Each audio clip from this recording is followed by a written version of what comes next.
مقصد تھا، منشور تھا، اس کے مطابق ہم نے جب اپنے ممبران کو بتایا تو الحمدللہ انہوں نے حمایت کی، اور اس طرح ہم نے اپنا دورانیہ وہی ہوا ہے کہ رات کو آپ کو پتہ ہے 35,000 کی لیڈ، پورے ڈسٹرکٹ کے لوگ جانتے ہیں کہ 35,000 کی لیڈ جو ہے وہ ظاہر کی گئی تھی، اور پھر RTS سسٹم بیٹھ گیا، اور صبح رزلٹ جب سے سامنے ہے کہ سارا ترقیاتی عمل رکا ہوا ہے، اور صرف محض لوگوں کو لولی پاپ دیا جا رہا ہے۔ کسی جگہ میں NHA کا جو M&R کا فنڈ ہے اس پہ تختیاں لگائی جا رہی ہیں، کسی جگہ میں جو واپڈا کے ٹرانسفارمر ہیں جو ELR کے تحت، یا اسی طریقے سے چین آگومنٹیشن کے جو ٹرانسفارمر ہیں جو ڈپارٹمنٹ کا کام ہے اس کو کرنا چاہیے اور وہ کرتے رہیں، پہلے بھی کرتے رہیں، ان پہ تختیاں لگائی جا رہی ہیں۔ اسی طریقے سے مطلب پراپیگنڈا سب سے زیادہ کیا جا رہا ہے، الزام تراشی کی جا رہی ہے، اور ایک یہ رویا جا رہا ہے کہ پچھلے اتنے سالوں میں کام نہیں ہوا۔ پچھلے اتنے سالوں میں اگر کام نہیں ہوا تو یہ نئے آنے والے جو لوگ ہیں نئی اسکیمیں کریں نا، نیا آج تک کوئی روڈ مانسیرا میں بنا ہے آپ کے سامنے، نئی کوئی بلڈنگ بنی ہوئی ہے، نئی کوئی بجلی کی اسکیم منظور ہوئی ہے، نیا کوئی کام نہیں۔ ناظرین، میں ہوں آپ کا میزبان منیر ہمایوں، اور آج کی ہماری نشست میں ہمارے ساتھ موجود ہیں سابق ضلع ناظم سردار سید غلام صاحب۔ تو آج ہم ان سے کچھ سوالات کرتے ہیں اور ان سے گفتگو کرتے ہیں۔ شکریہ سر آپ کا، آپ نے ٹائم دیا۔ بہت شکریہ منیر ہمایوں صاحب آپ کا اور مانسیرا نیوز کا کہ انہوں نے یہ موقع فراہم کیا کہ ہم اپنی بات عوام تک پہنچا سکیں آپ کے ذریعے۔ جی سر، ہمارا سب سے پہلے سوال آپ سے یہ ہے کہ آپ نے سابقہ دور میں آپ ضلع ناظم رہے، آپ نے ڈسٹرکٹ نظامت کا ایک ٹینیور مکمل کیا، آپ کے پاس اس طرح کی اکثریت نہیں تھی جس طرح کی ایک کام کرنے کے لیے ضلعی حکومت کے پاس ہوتی ہے، اس کے باوجود آپ نے ایوان کامیابی سے چلایا، بجٹ پاس کیے۔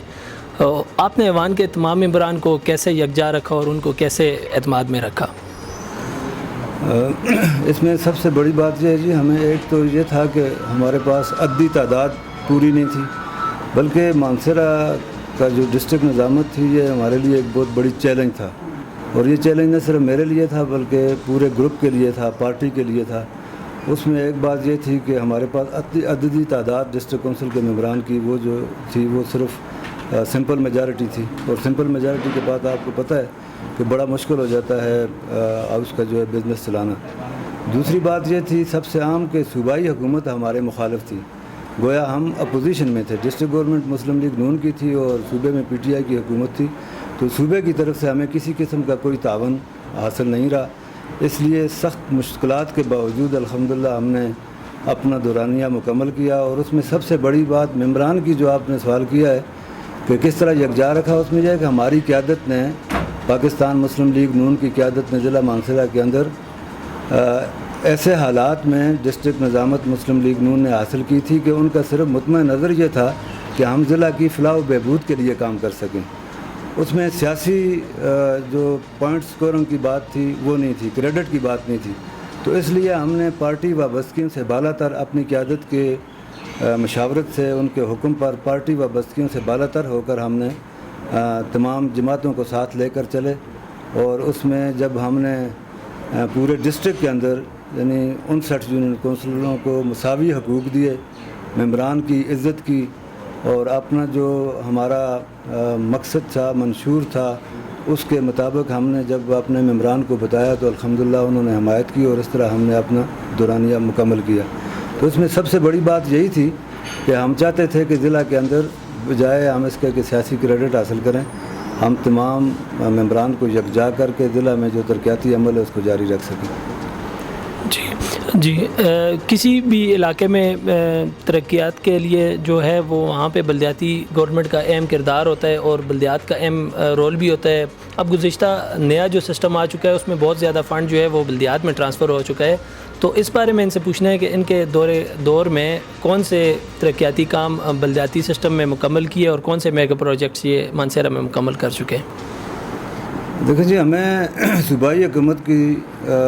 جو طرف سے PFC کے تحت جو ضلع مانسیرا کا حق تھا وہ ہم نے الحمدللہ پورا حاصل کیا۔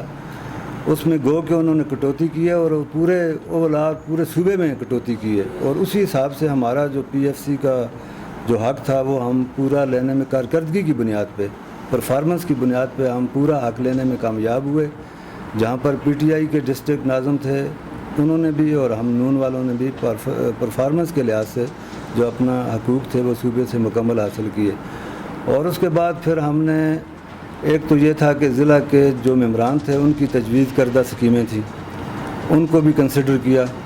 اور اس کے بعد ہم نے دیکھا کہ مختلف شعبہ میں ہم نے کس طریقے سے ہم بہتری لا سکتے ہیں۔ تو اس میں ہم نے سب سے پہلے تو ایجوکیشن سیکٹر کو ہم نے تقریباً 30 سکیمیں ایسی ہیں جو بڑی پروجیکٹ ہیں، وہ سکول جو زلزلہ میں تباہ ہو گئے تھے یا ان کے پاس بچوں کی تعداد زیادہ تھی اور کمرے وہاں پر موجود نہیں تھے، یا کسی بلڈنگ کی توسیع کرنی تھی، یا وہاں پر پانی کی سکیمیں تھیں، یا بیسک فیسلٹیز تھی، وہ مڈل اور ہائی اسکولوں کے اندر یہ ہم نے فراہم کرنے میں تقریباً 30 بڑے پروجیکٹ ہیں، اور چھوٹے چھوٹے اس طرح کے بہت سارے اور بھی ہیں۔ اسی طریقے سے پھر ہم نے کنڈیشنل گرانٹ سے پرائمری اور انٹر سیکشن کے جو ہیں وہ کنڈیشنل گرانٹ سے صوبائی حکومت کا جو ڈسٹرکٹ نے بجٹ پاس کیا تھا اس کے تحت کمرے بھی دیے گئے ہیں، بیسک فیسلٹیز بھی ان کو دی گئی ہیں۔ دوسرے نمبر پر ہیلتھ میں ہم نے کافی ہم سمجھتے ہیں، مطمئن ہیں کہ ہمارے پاس جو دستیاب وسائل تھے اس کے اندر رہ کر ہم نے کافی اچھا کام کیا ہے کہ وہ BHU یا ڈسپینسری جو زلزلہ میں تباہ ہوئی تھی یا جن کی بلڈنگ جو ہیں وہ بسیدہ ہو چکی تھیں اور سٹاف اور مریض کھلی چھت کے نیچے ہوتے تھے، ان کو ہم نے عمارتیں فراہم کی ہیں، اور یہ تقریباً ہمارا 40 تک کا ایک پروجیکٹ تھا، 40 یونٹ کو ہم نے فیسیلیٹیٹ کیا اس میں، اور الحمدللہ اس سے کافی لوگوں کو فائدہ ہوا ہے۔ اسی طریقے سے مانسہرہ فیملی پارک جو ہے وہ ہم نے خواتین کے فنڈ سے منظور کی، TMA کے اور ڈسٹرکٹ کے مشترکہ ایک منصوبہ ہے، اور اس پر آج بھی کام شروع ہے۔ جو TMA کے درمیان ڈسٹرکٹ نے معاہدہ کیا تھا اس کے لیے ڈسٹرکٹ نے فنڈ بھی فراہم کیا تھا اور پھر زمین بھی ان کو دی تھی، تو وہ ایک بڑا اچھا منصوبہ ہے جس پہ آج بھی TMA کام کر رہا ہے۔ اسی طریقے سے مانسہرہ شہر کی سڑکیں جو ہیں وہ ان میں ہم نے مانسہرہ یہ بالاکوٹ بائی پاس سے لے کر عدالت کچہری تک جو ہے وہ روڈ ہم نے بنائی تھی، اور مختلف جو روڈز ہیں وہ مانسہرہ شہر کے اندر بھی ان کی ہم نے مرمتی اور امپرومنٹ پر کام کیا ہے۔ تو یہ ایک نمایاں قسم کے کام تھے جو کہ پھر اسی طریقے سے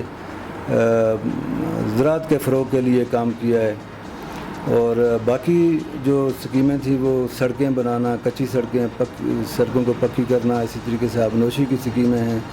یا وہ تقریباً ٹوٹل ہم نے 2800 سکیمیں جو ہیں وہ منظور کی ہیں۔ اس میں سے تقریباً ہم یہ سمجھتے ہیں کہ اب تک جو ہے وہ 90% سکیمیں مکمل ہو چکی ہوں گی، اور 10% جو ہے وہ ابھی تک ان پہ ابھی بھی کام جاری ہے اور کچھ پروسیس میں ہے۔ جی اس کے علاوہ ہم ان سے جنرل الیکشن کے حوالے سے سوال کرتے ہیں۔ جنرل الیکشن میں نون لیگ کی جانب سے حلقہ N13 پر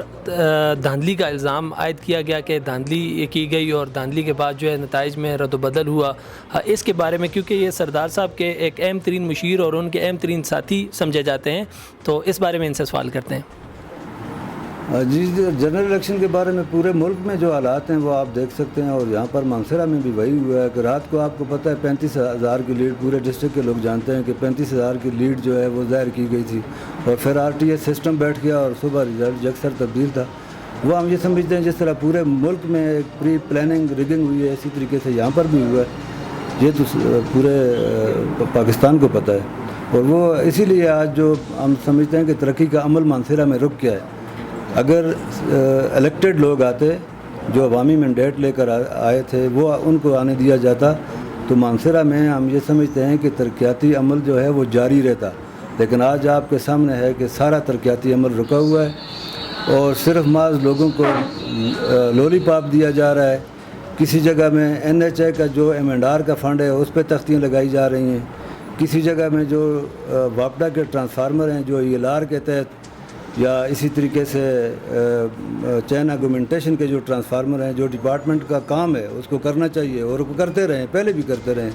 ان پہ تختیاں لگائی جا رہی ہیں۔ اسی طریقے سے مطلب پراپیگنڈا سب سے زیادہ کیا جا رہا ہے، الزام تراشی کی جا رہی ہے، اور ایک یہ رویا جا رہا ہے کہ پچھلے اتنے سالوں میں کام نہیں ہوا۔ پچھلے اتنے سالوں میں اگر کام نہیں ہوا تو یہ نئے آنے والے جو لوگ ہیں نئی سکیمیں کریں نا، نیا آج تک کوئی روڈ مانسہرہ میں بنا ہے آپ کے سامنے، نئی کوئی بلڈنگ بنی ہوئی ہے، نئی کوئی بجلی کی سکیم منظور ہوئی ہے، نیا کوئی کام ہوا اس کے مقابلے میں آپ دیکھیں کہ گزشتہ جو ہمارے سب سے بڑے جو پروجیکٹ تھے، موٹر وے کا پروجیکٹ مانسہرہ تک مسلم لیگ نون کے دور میں، اور ہماری جو قیادت یہاں سے سردار محمد یوسف صاحب کامیاب ہوئے، ان کی جدوجہد سے موٹر وے کا کام مکمل ہوا الحمدللہ۔ اسی طریقے سے مانسہرہ 220 kV گرڈ اسٹیشن جو پورے ہزارہ کے لیے، پہلے یہ برہان میں ہوتا تھا، اب یہ مانسہرہ میں ہے، جس سے نہ صرف مانسہرہ بلکہ آزاد کشمیر کو بھی جو ہے بجلی کی سہولت ملی ہے۔ اسی طریقے سے آپ دیکھ سکتے ہیں کہ مانسہرہ میں 12 انچ اضافی گیس پائپ لائن کی جو ہے وہ منظوری ہوئی، اور اس کی وجہ سے آج آگے شنکیاری تک گیس کی منظوری ہو چکی ہے، اور باقی بھی اگر پورے ڈسٹرکٹ میں جہاں تک بھی گیس جائے گی، صرف اس اضافی جو گیس کی 12 انچ پائپ لائن تھی اس کی وجہ سے گیس سپلائی ہو سکتی ہے۔ یہ ایک بڑا کام تھا۔ مانسہرہ شہر کے لیے 20 کروڑ روپے جو ہے قبرستان کے لیے وزیر اعظم پاکستان نے ڈسٹرکٹ گورنمنٹ کو دیے تھے، وہ اب بھی پڑے ہیں، اور اس پہ وہ جگہ خریدی جائے گی، اور اس میں عوامی نمائندوں کی یکجہتی اگر ہو تو وہ اس کو کریں، اور وہ بڑا پروجیکٹ تھا۔ تو یہ اسی طریقے سے پھر مختلف جو چھوٹے چھوٹے کام ہیں یونین کونسل کی سطح پر، تو تقریباً ہر یونین کونسل کو اس دور میں کروڑوں روپے کے جو ہیں وہ پروجیکٹ مسلم لیگ نون کی حکومت نے مرکز کے فنڈ سے دیے تھے۔ اسی طریقے سے پھر آپ NH-14 کو دیکھ لیں، وہاں پر جو MNH اس وقت محترم کیپٹن صفدر صاحب، ان کا تعلق پاکستان مسلم لیگ نون سے تھا، تو ہم سمجھتے ہیں کہ NH-14 کی پسماندگی اس دور میں، یعنی مسلم لیگ نون کو وہ کریڈٹ جاتا ہے، اور خاص کر یہاں سے جو لیڈنگ رول ہے سردار محمد یوسف صاحب کا، ان کو یہ کریڈٹ جاتا ہے کہ وہ ایسی ٹیم لے کے آئے جس میں الحمدللہ کیپٹن صفدر صاحب بھی تھے، جس میں MPA صاحبان بھی تھے، اور جس میں بلدیاتی نمائندے تھے، ہماری ڈسٹرکٹ گورنمنٹ تھی، تحصیل گورنمنٹ تھی، سب نے مل کر اس طریقے سے وہ کام کیا کہ مانسہرہ میں واضح طور پر لوگ ایک ترقیاتی عمل سے تبدیلی دیکھ رہے تھے۔ اور جب 2018 کا الیکشن ہوا، اس کے بعد آپ دیکھ سکتے ہیں کوئی میگا پروجیکٹ، کوئی نئی اسکیم ابھی تک کوئی منظور نہیں ہوئی، صرف محض اعلان، دعوے اور الزام تراشیاں ہو رہی ہیں، اور یہ انتہائی مایوس کن بات ہے۔ اور یہ 2018 کا جو الیکشن ہے، جس کو لوگ سلیکٹڈ کہتے ہیں، یہ اس کی وجہ سے ہے۔ جی آگے اس سال حکومت کی طرف سے اعلان کیا گیا کہ ستمبر میں بلدیاتی انتخابات توقع ہے، اور اس کے علاوہ آگے 2023 میں بھی یہ جنرل الیکشن ہے، تو کیا ہمیں ان سے سوال یہ ہے کہ کیا آپ سمجھتے ہیں کہ آنے والے وقت میں ٹرانسفارمر اور خالی کھمبوں کے نام پہ یہ PTI حکومت الیکشن میں جا سکتی ہے؟ آپ کیا سمجھتے ہیں؟ دیکھیے جی، یہ جو آئندہ بلدیاتی الیکشن، پہلی بات تو یہ ہے کہ یہ حکومت بلدیاتی الیکشن نہیں کروائے گی، اس لیے کہ یہ پہلے بھی مخلص نہیں تھے بلدیاتی الیکشن کروانے میں۔ ان کو سپریم کورٹ نے حکم دیا، اور اس کے تحت انہوں نے 2015 کا الیکشن کرایا تھا۔ اب بھی یہ اس سے لیت و لال کر رہے ہیں۔ اگر یہ مخلص ہوتے تو 2 سال جو دورانیہ درمیان میں گزر چکا ہے، اس میں انہوں نے الیکشن کیوں نہیں کروائے؟ اور یہ عوام کے بنیادی حقوق پہ ڈاکہ ہے۔ بلدیاتی نمائندے صحیح معنوں میں عوام کی خدمت کر سکتے ہیں، تو اب اگر یہ کروائیں گے تو بالکل ہم انشاءاللہ مسلم لیگ مکمل طور پر اس کے لیے تیار ہے۔ مسلم لیگ 5 تحصیل سیٹوں پہ انشاءاللہ مقابلہ کرے گی اور کامیابی حاصل کرے گی۔ یونین کونسل، ولیج کونسل کی سطح پر مقابلہ ہوگا، اور انشاءاللہ ہم کلین سویپ کریں گے۔ اور دوسری بات یہ ہے کہ سب سے بڑی بلدیاتی جو ادارے ہیں، ان کے ساتھ مذاق یہ کیا گیا ہے کہ انہوں نے ڈسٹرکٹ کا جو ٹیئر تھا وہ ختم کیا ہے، اور ڈسٹرکٹ کا سیٹ اپ ختم کرتے ہیں تو یہ پھر کیا عوام کو کیا ریلیف دینا چاہتے ہیں؟ کہ جو ایک ڈسٹرکٹ کونسل جو ہے وہ پورے ڈسٹرکٹ کی پلاننگ میں، ایڈمنسٹریشن میں اس کا بڑا اہم رول ہوتا ہے۔ ڈسٹرکٹ ناظم ایک عوامی نمائندہ ہوتا ہے جس کا مختلف ڈپارٹمنٹ کے ساتھ کوارڈینیشن ہوتی ہے، لوگوں کے مسائل حل ہوتے ہیں، ایڈمنسٹریٹیولی وہ جو پرابلم ہوتے ہیں لوگوں کو حل کرنے کے لیے ڈسٹرکٹ ناظم یا ڈسٹرکٹ کونسل کا بڑا کردار ہوتا ہے۔ اس کو بھی انہوں نے ختم کر کے یہ تو ایک مفلوج قسم کا سسٹم دیں گے، لیکن ہم ان کو بالکل فری ہینڈ نہیں دیں گے۔ چاہے جس قسم کا بھی سسٹم ہو، سسٹم میں مسلم لیگ نون بھرپور طریقے سے انشاءاللہ حصہ لے گی، اور پورا جو مانسہرہ میں اسی طریقے سے جس طریقے سے 2015 میں کامیابی حاصل کی تھی، اسی طریقے سے انشاءاللہ دوبارہ بلدیاتی نظام میں پاکستان مسلم لیگ نون کامیابی حاصل کرے گی۔ جی آپ نے ہمیں ٹائم دیا، آپ کا بہت بہت شکریہ، اور آپ نے انتہائی قیمتی چیزیں ہمیں آگاہ کیا، اور آپ نے بہت بہت شکریہ اس حوالے سے۔ بہت شکریہ آپ کا بھی۔ اللہ